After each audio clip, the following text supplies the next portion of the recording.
Посетете сайта за наслагване, за да се консултирате и изтеглите откровенията на Христос чрез 9 писма и 16 статии. Аз, Христос, съм слязал от върховните небесни царства на вечните царства на битието.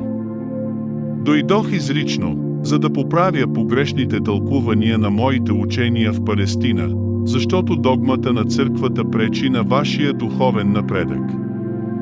Тъй като хората се намират на прага на световна криза с огромни размери, от първостепенно значение за оцеляването е аз, Христос, да достигна до всички онези, които искат да слушат.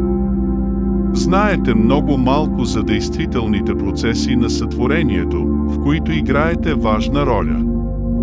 Наложително е да ги разберете, за да можете да реализирате по-висока визия за цялото човечество. Тези писма са курс на обучение от Господаря.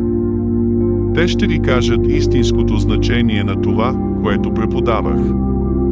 Ще разберете духовно-научната реалност, от която сте черпили своето същество.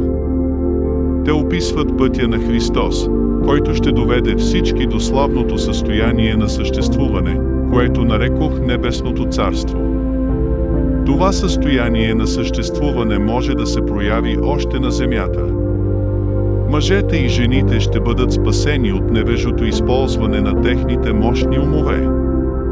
Те ще научат безусловната любов и как да лекуват живота и земята. Те ще научат, че вашият свят е универсална любов, станала видима.